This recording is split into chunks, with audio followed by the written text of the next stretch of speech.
Bismillahirrahmanirrahim. Assalamualaikum warahmatullahi wabarakatuh. Kita masuk lagi pada perkuliahan AMDAL berikutnya. Materi kali ini tentang pelingkupan. Nah, kalau kemarin kita sudah masuk tentang penapisan, maka kali ini kita akan masuk kepada pelingkupan, yaitu untuk menentukan studi yang tepat dengan variabel-variabel yang pantas untuk dianalisis, meliputi definisi dan tujuan pelingkupan, kriteria dampak besar dan penting, pelingkupan wilayah studi, jenis pelingkupan, dan proses serta metode pelingkupan. Nah, scoping dapat diartikan sebagai pemusatan pandangan atau yang disebut dengan pelingkupan. Dalam AMDAL dapat diartikan sebagai proses untuk menemukan atau menetapkan dampak penting atau sering disebut pula sebagai masalah utama dari suatu proyek terhadap lingkungan. Nah, pelaksanaan pelingkupan sangat ditentukan keahlian dan pengalaman yang cukup dalam bidang masing-masing anggota tim, sehingga penentuan dampaknya itu jelas. Apabila dampak penting atau dampak utama telah ditetapkan dari hasil pelingkupan, maka perhatian selanjutnya baik dalam hal penelitian dan pendugaan dampak yang akan terjadi hanya dipusatkan pada hasil pelingkupan tersebut. Nah, inilah pentingnya proses pelingkupan, sehingga setidaknya bisa mengefisienkan waktu, tenaga, biaya, dan hal-hal lainnya dalam analis dampak lingkungan. Nah, adapun tujuan pelingkupan meliputi mengidentifikasi masalah penting atau masalah utama dari suatu rencana proyek, menetapkan komponen-komponen yang akan terkena dampak nyata, kemudian menetapkan strategi penelitian pada komponen lingkungan yang terkena dampak, dan menetapkan parameter atau indikator dari komponen lingkungan yang akan diukur. Sementara manfaatnya tentunya adalah efisiensi waktu dalam studi AMDAL, sehingga tidak terbuang waktu hanya untuk mengukur parameter lingkungan yang tidak terlalu penting. Kemudian juga efisiensi biaya, karena tentunya dalam analisis atau dalam riset komponen lingkungan yang terkena dampak tentunya butuh biaya yang tidak sedikit. Kemudian komponen-komponen lingkungan ditetapkan sedikit atau sama sekali tidak akan terkena dampak, tidak akan dievaluasi lagi. Nah, pelingkupan dapat menghemat waktu, biaya, tenaga agar studi AMDAL lebih efisien tanpa banyak terbuang untuk komponen lingkungan yang hanya sedikit atau tidak terkena dampak. Nah, pelingkupan wilayah studi ada meliputi beberapa, yaitu batasan proyek, ruang di mana suatu rencana kegiatan atau melakukan kegiatan prakonstruksi, konstruksi, dan operasional, nanti petanya terlihat. Kemudian batas administratif, ruang di mana masyarakat dapat secara luas melakukan kegiatan sosial dan budaya sesuai dengan peraturan perundangan yang berlaku, misalkan peta batas wilayah, desa, kelurahan, dan sebagainya. Batas sosial, ruang di sekitar rencana kegiatan yang merupakan tempat pembangunan berbagai interaksi sosial yang mengandung norma dan nilai yang sudah mapan. Nah, ini tentunya meliputi lebih luas dari batas administratif. Kemudian batas ekologis adalah ruang persebaran dampak menurut media transportasi, limbah, apakah air, udara, termasuk ruang di sekitar rencana kegiatan yang secara ekologis memberikan dampak terhadap aktivitas kegiatan yang direncanakan. Nah, jadi ada peta batas proyek, batas administrasi, sosial, dan ekologis. Nah, ini adalah contohnya di mana batas proyek hanya mungkin tidak luas, namun batas ekologis lebih luas daripada itu. Bahkan batas administratifnya tergantung dari kajian di mana batas kelurahan, desa, atau sebagainya. Kemudian batas sosial justru lebih luas daripada batas ekologis dan batas proyek. Nah, inilah yang kemudian batas studi AMDAL lebih luas dari semuanya. Kemudian jenis pelingkupan ada 3. Pelingkupan sosial adalah proses dari pelingkupan yang menetapkan dampak penting berdasarkan pandangan dari penilaian masyarakat, di mana setiap komponen dari sistem lingkungan yang ada dinilai berdasarkan kepentingan bagi masyarakat, ditinjau dari aspek sosial, budaya, maupun estetik. Kemudian pelingkupan ekologis adalah proses pelingkupan yang menetapkan dampak penting berdasarkan pada nilai-nilai ekologi dan peranannya dalam ekologi. Dan terakhir adalah pelingkupan kebijakan, perencanaan, dan institusional, adalah proses pelingkupan untuk menetapkan secara cepat pilihan dari suatu pembangunan proyek, menganalisis masalah-masalah yang akan timbul sejak awal, dan juga akan menghasilkan sasaran-sasaran strategi di dalam menjalankan atau membatalkan suatu proyek. Nah, untuk pelingkupan yang ketiga ini bukan dilakukan oleh pemilik proyek atau pemrakarsa, melainkan dilakukan oleh pemerintah atau pengambil kebijakan untuk memutuskan suatu proyek. Nah, hasil dari pelingkupan kebijakan dan perencanaan meliputi perumuskan garis besar dampak awal, menetapkan masalah-masalah yang akan timbul, konsensus secara terpadu akan ditetapkan antara instansi terkait. Nah, pelingkupan yang ketiga ini memang bukan dilakukan oleh tim AMDAL dan tidak akan atau belum melibatkan masyarakat, tetapi baru dilakukan antara instansi pemerintah, ilmuwan, dan pemrakarsa proyek. Nah, hasil dari pelingkupan ini bukan untuk merencanakan penelitian yang lebih detail seperti pelingkupan ekologi, sosial, namun untuk menetapkan kebijaksanaan dan perencanaan dari pemerintah. Nah, proses yang terjadi bersifat penyampaian pemikiran atau pendapat antar stakeholder. Dalam hal ini, nah ini adalah proses AMDAL. Ada kerangka acuan, ANDAL, RKL, RPL seperti yang sudah dijelaskan pada penapisan kemarin.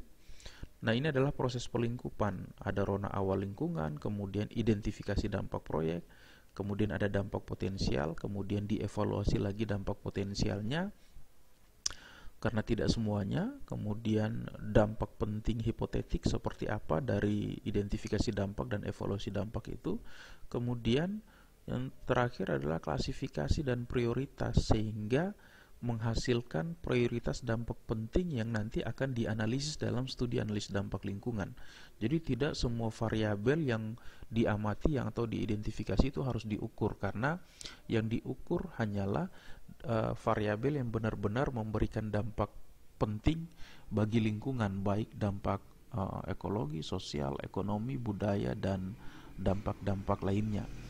Nah, ini adalah proses pelaksanaan AMDAL, di mana langkah pertama adalah data parameter lingkungan yang dikaji sebagai rona lingkungan awal, kemudian langkah kedua deskripsi proyek atau usaha kegiatan dan aktivitas dampak, kemudian langkah ketiga analisis pengenalan dampak potensial, masalah utama, masalah kunci, menetapkan dampak lingkungan potensial, menetapkan dampak hipotetik, dan langkah keempat adalah analisis dampak lingkungan. Ini sudah masuk kepada langkah berikutnya di luar dari scoping itu, yaitu identifikasi dampak, prediksi dampak, kemudian evaluasi dampak lingkungan. Nah, langkah keempat ini nanti akan kita pelajari lebih mendalam pada pertemuan minggu selanjutnya.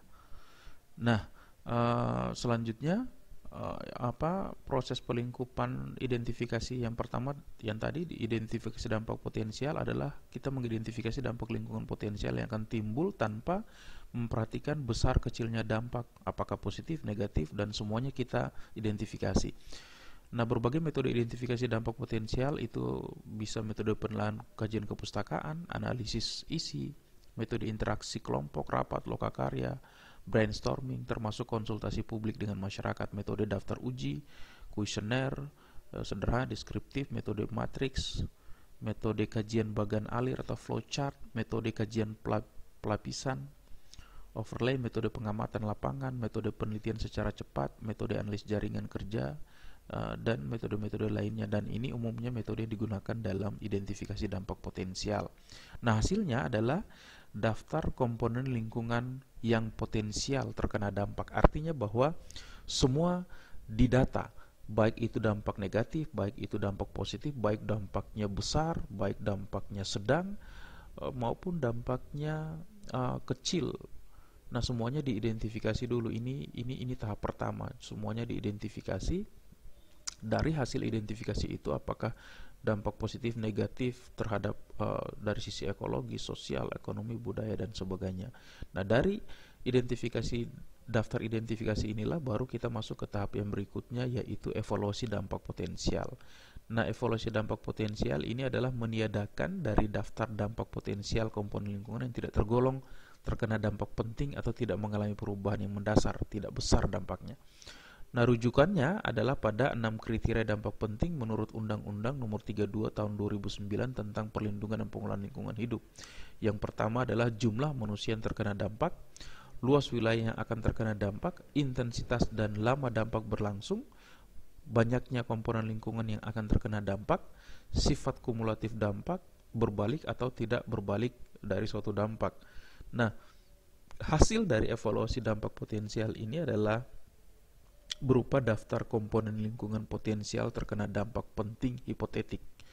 Nah, ini adalah tahap evaluasi, artinya yang tadinya daftar dampak yang diinventarisasi banyak, dan dievaluasi ini kemudian hanya yang benar-benar memberikan dampak penting saja yang ditetapkan untuk kemudian selanjutnya dianalisis. Nah, selanjutnya adalah pemusatan dampak penting. Nah, tahap ketiga ini adalah mengelompokkan dampak penting hipotesis yang sudah ditetapkan tadi atas beberapa isu pokok. Pada tahap ini menggunakan metode interaksi kelompok, rapat lokakarya, brainstorming, termasuk konsultasi publik. Nah, dampak penting dikelompokkan berdasarkan kedekatan atau keterkaitan satu sama lain, sehingga bisa dikelompokkan menjadi satu dari beberapa. Misalkan 2 atau 3 isu pokok lingkungan akan merupakan hasil pengelompokan dampak penting. Kemudian membuat urutan isu pokok menurut kepentingan ekonomi, kepentingan sosial, dan kepentingan ekologi. Nah, hasilnya adalah urutan isu pokok lingkungan. Nah, ini sudah pada pemusatan dampak sehingga benar-benar hanya main isu yang kemudian akan dianalisis, sehingga tidak mengeluarkan waktu, biaya, tenaga yang luar biasa besar.